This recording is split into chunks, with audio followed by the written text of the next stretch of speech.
कृष्ण भक्तों को मेरा प्यार भरा राधे राधे। आज हम श्रीमद् भागवत के पंचम स्कंद के 14वें अध्याय में प्रवेश करेंगे, जिसमें भवटवी का स्पष्टीकरण का वर्णन किया गया है।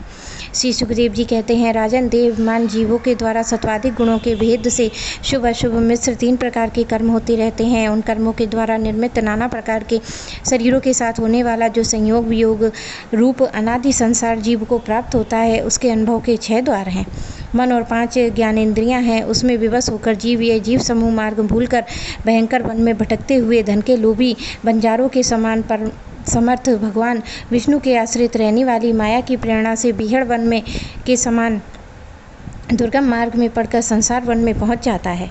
यह वन शमशान के समान अत्यंत अशुभ, इसमें भटकते हुए उसे अपने शरीर के किए हुए कर्मों का फल भोगना पड़ता है और यहाँ अनेकों विघ्न के कारण उसे अपने व्यापार में सफलता भी नहीं मिलती है। तो भी यह उसके श्रम को शांत करने वाले श्री हरि एवं गुरुदेव के चरण बिंद मकरंद मधु के रसिक भक्त भ्रमरों के मार्ग का अनुसरण नहीं करता है और इस संसार वन में मन सहित 6 इंद्रियां अपने ही कर्मों में की दृष्टि से डाकुओं के समान हैं। पुरुष बहुत सा कष्ट उठाकर जो धन कमाता है, उसका उपयोग धर्म में होना चाहिए। वही धर्म यदि साक्षात भगवान परम पुरुष की आराधना के रूप में होता है तो उसे परलोक में निश्चेष हेतु बतलाया गया है। किंतु जिस मनुष्य बुद्धि रूप सारथी विवेकहीन होता है और मन बस में नहीं होता है, उसके उस धर्म उपयोगी धन को मन सहित 6 इंद्रियां देखना, स्पर्श करना, सुनना, स्वाद लेना, सूंघना, संकल्प विकल्प करना, निश्चय करना, इन वृत्तियों के द्वारा गृहस्थित विषयों भोगों में फंसकर उसी प्रकार लूटती रहती हैं जिस प्रकार बेईमान मुखिया का अनुगमन करने वाले असावधान बंजारों के दल का धन जो डाकू लूट ले जाते हैं।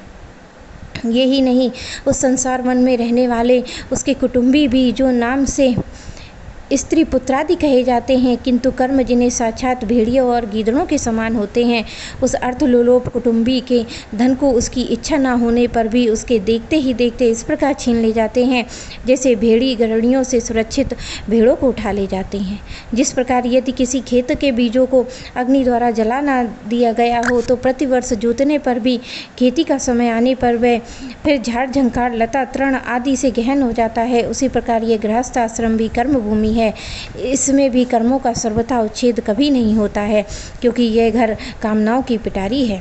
उस गृहस्थ आश्रम में आसक्त हुए व्यक्ति के धन रूप बाहरी प्राणों को डांस मच्छरों के समान नीच पुरुषों की टिड्डी पक्षी चोर चूहे आदि से क्षति पहुंचती रहती है। कभी इस मार्ग में भटकते भटकते यह अभिदा कामना कर्मों में कुलसित हुए अपने चित्त से दृष्टि दोष के कारण इस मृत्युलोक को, जो गंधर्व नगर के समान असत्य है, सत्य समझने लगता है। फिर खान पान स्त्री प्रसंग आदि विषयों में फंसकर मृग तृष्णा के समान मिथ्या विषयों की ओर दौड़ने लगता है। कभी बुद्धि के रजोगुण से प्रभावित होने पर सारे अनर्थों की जड़ अग्नि के मल रूप सोने ही सुख का साधन समझकर उसे पाने के लिए लालायित होकर इस प्रकार दौड़ धूप करने लगता है जैसे वन में के जाड़े में ठिठुरता हुआ पुरुष अग्नि के लिए व्याकुल होकर उन्मुख पिशाच की ओर उसे आग समझकर दौड़े। कभी इस शरीर को जीवित रखने वाले घर, अन्न, जल और धन आदि में अभिनिवेश करके इस संसारण में इधर उधर दौड़ धूप करता है। कभी बवंडर के समान आँखों में धूल झोंक देने वाली स्त्री गोद में बैठा लेती है तो तत्काल रगांध सा होकर सत्य पुरुषों की मर्यादा का भी विचार नहीं करता है। उस समय नेत्रों में रजोगुण की धूल भर जाने से बुद्धि ऐसी मलिन हो जाती है जैसे अपने कर्मों में साक्षी दिशाओं के देवताओं को भी भुला देती है। कभी प्रत्यक्ष शब्द करने वाले उल्लू के समान शत्रुओं की ओर परोक्ष रूप से बोल झिंगरों के समान राजा की अति कठोर दिलों को दहला देने वाली डरावनी डांट डपट से इसके कान और मन को बड़ी व्यथा होती है।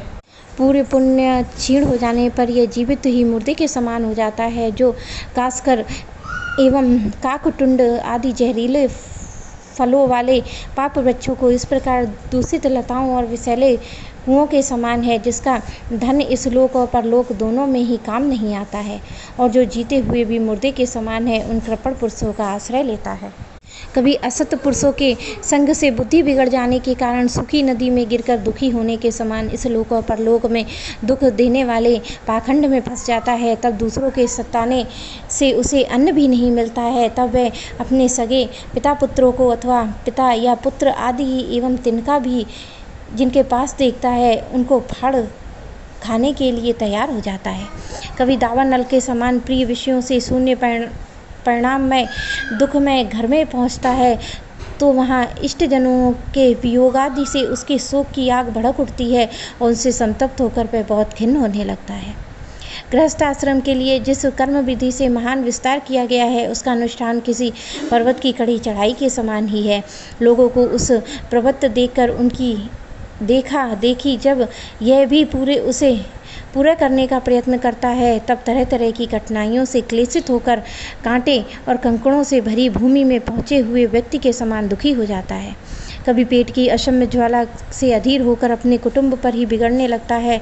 फिर जब निद्रा रूप अजगर के चंगुल में फंस जाता है तब अज्ञान रूप घोर अंधकार में डूबकर सूखे वन में फेंके हुए मुर्दे के समान सोया पड़ा, उस समय इसे किसी बात की सुध नहीं रहती है। कभी दुर्जन रूप कांटे वाले जीव इतना काटते हैं, तिरस्कार करते हैं कि इसके गर्भ रूप दांत जिनके ये दूसरों को काटता था टूट जाते हैं, तब इसे अशांति के कारण नींद भी नहीं आती है तथा मर्म वेदना के कारण क्षण क्षण में उसके विवेक शक्ति क्षीण होते रहने से अंत में अंधे की भांति यह नरक रूप अंधे कुएं में गिर जाता है। कभी विषय सुख रूप मधुकणों को ढूंढते ढूंढते जब ये लुक छिपकर पर स्त्री या पर धन को उड़ाना चाहता है तब उसके स्वामी या राजा के हाथ से मारा जाकर ऐसे नरक में जा गिरता है जिसका ओर छोर नहीं है।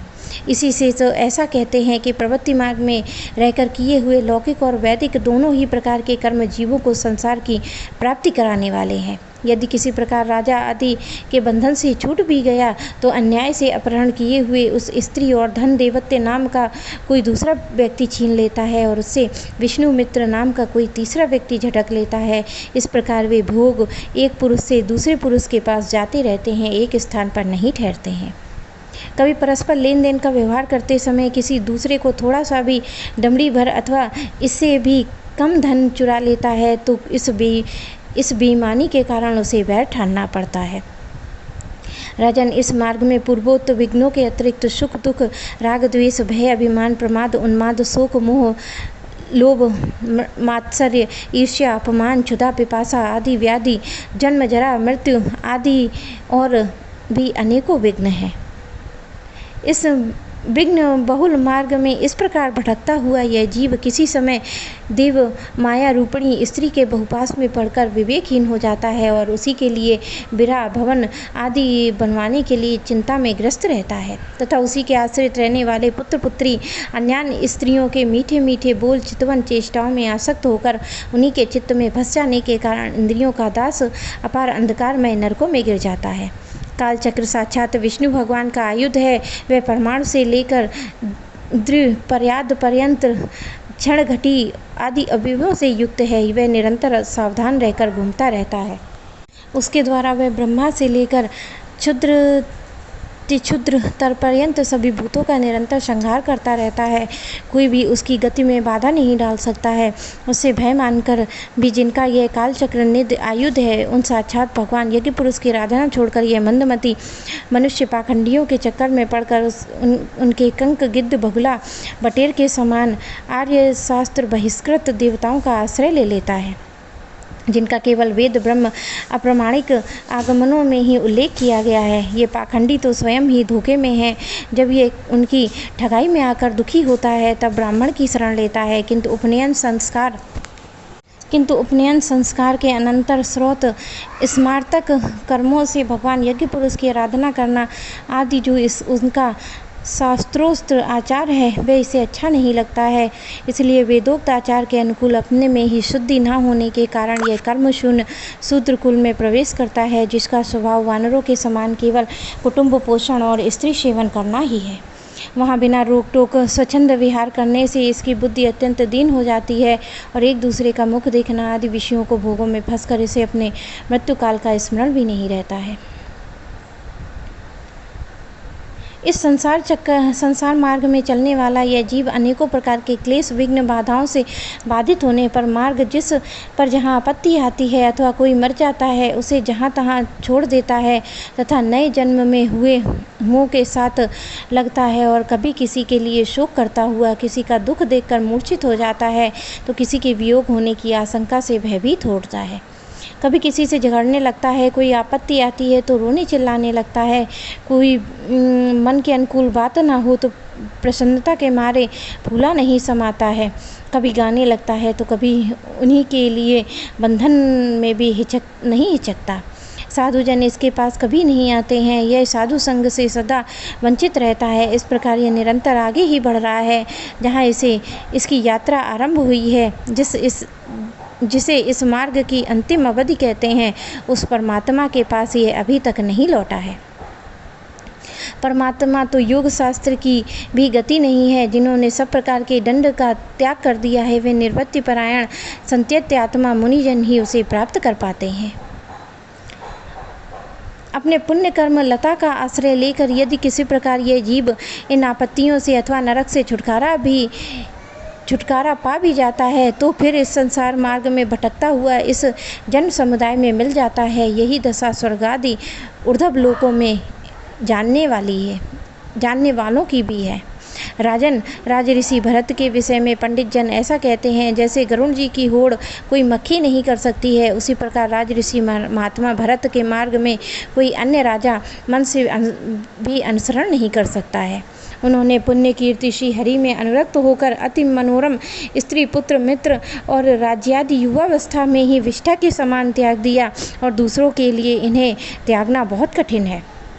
उन्होंने अति दुस्तज्य पृथ्वी पुत्र स्वजन संपत्ति स्त्री अथवा जिसके लिए बड़े बड़े देवता लालायित रहते हैं, किंतु जो स्वयं उनकी दया दृष्टि के लिए उन पर दृष्टिपात कभी करती रहती हैं, उस लक्ष्मी को भी लेस मात्र इच्छा नहीं की।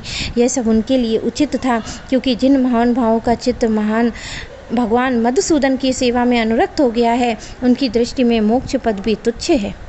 उन्होंने मृग शरीर छोड़ना ही इच्छा होने पर भी उच्च स्वर से कहा था कि धर्म की रक्षा करने वाले, धर्म अनुष्ठान में निपुण, योगम्य, सांख्य से प्रतिपाद, प्रकृति के अधीश्वर, यज्ञ मूर्ति सर्वांतमा श्री हरि को नमस्कार है।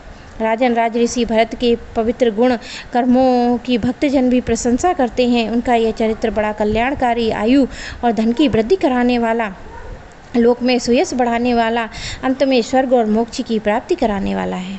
जो पुरुष इसे सुनता या सुनाता है, इसका अभिनंदन करता है, उसकी सारी कामनाएं स्वयं ही पूर्ण हो जाती हैं, और दूसरों से उसे कुछ भी नहीं मांगना पड़ता है। मेरे प्यारे कृष्ण भक्तों को मेरा प्यार